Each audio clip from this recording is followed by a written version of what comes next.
Alamin ang magiging lagay ng panahon sa iba't ibang bahagi ng bansa ngayong araw ng Lunes. Panoorin po natin ang update mula sa Philippine Weather Bureau Pag-asa. Sa ating latest satellite images, makikita natin tatlong major weather systems na nakakaapekto sa ating bansa. Ang southwest monsoon, partikular na dito sa kanlurang bahagi ng ating kapuluan. Meron tayong low pressure area na sa may silangan ng Northern Luzon at gayon din ang isang bagyo na nasa labas ng Philippine Area of Responsibility na may international name na Pulasan. So unahin natin itong low pressure area na nasa may bahagi ng 400 km silangan ng Tuguegarao City sa Cagayan o 385 km east-northeast ng Kasiguran sa Aurora. Ngayong araw, malaki yung tsansa na maging bagyo itong low pressure area na nasa may silangan nga ng Tuguegarao. Kaya iba yung pag-iingat lalong-lalo na sa mga kababayan natin dito sa may Cagayan Valley Region.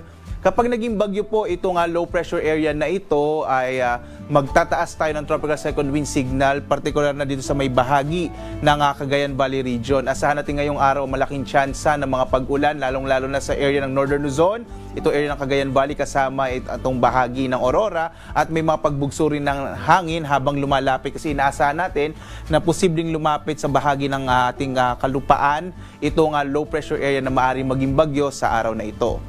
Ang susunod natin, itong bagyo naman sa labas ng Philippine Area of Responsibility na mayroong international name na Pulasan. Alam niyo po yung Pulasan, ang ibig sabihin niyan, isang uri ng prutas sa bansang Malaysia. So bansang Malaysia yung nagbigay nitong pangalan na ito dito sa may bahagi ng ating lugar.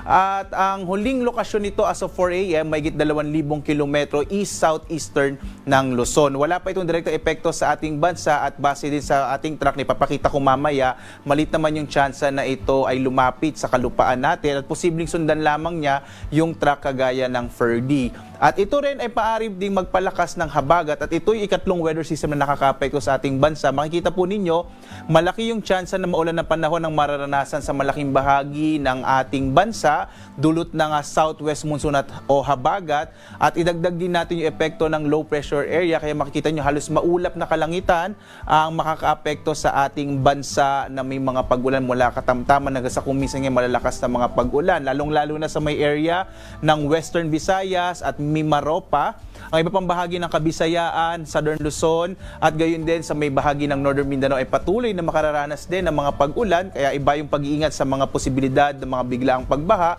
at pagguho ng lupa. Sa Kamaynilaan naman, medyo maulap na kalangitan din ang mararanasan gayon din sa Central Luzon at iba pang bahagi ng Luzon. Maliban dito, wala na tayo iba pang minomonitor na low pressure area sa loob at labas ng Philippine Area of Responsibility.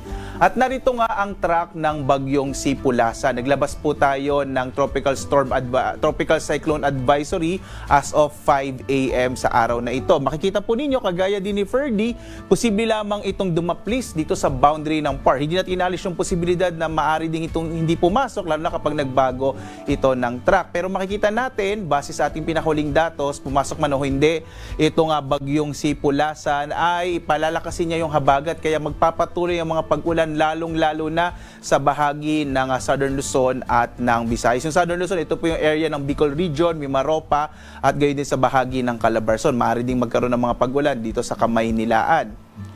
At posible dito lumabas ng Philippine Area of Responsibility kung papasok man ito araw naman ng Miyerkules. So yung bukas, Tuesday hanggang Miyerkules, ito yung nakikita natin na duration ng pagpasok at paglabas ng bagyong Pulasan. Ang magiging pangalan ng susunod na bagyo, kung sakali man pong itong Pulasan yun or yung low pressure area na sa may silangan ng Tuguegarao ay Hener. Ang susunod naman po kay Hener ay Helen. So ito po yung mga dalawang pangalan ng mga bagyo na magiging pangalan po ng bagyo dito sa ating bansa, Hener at Helen.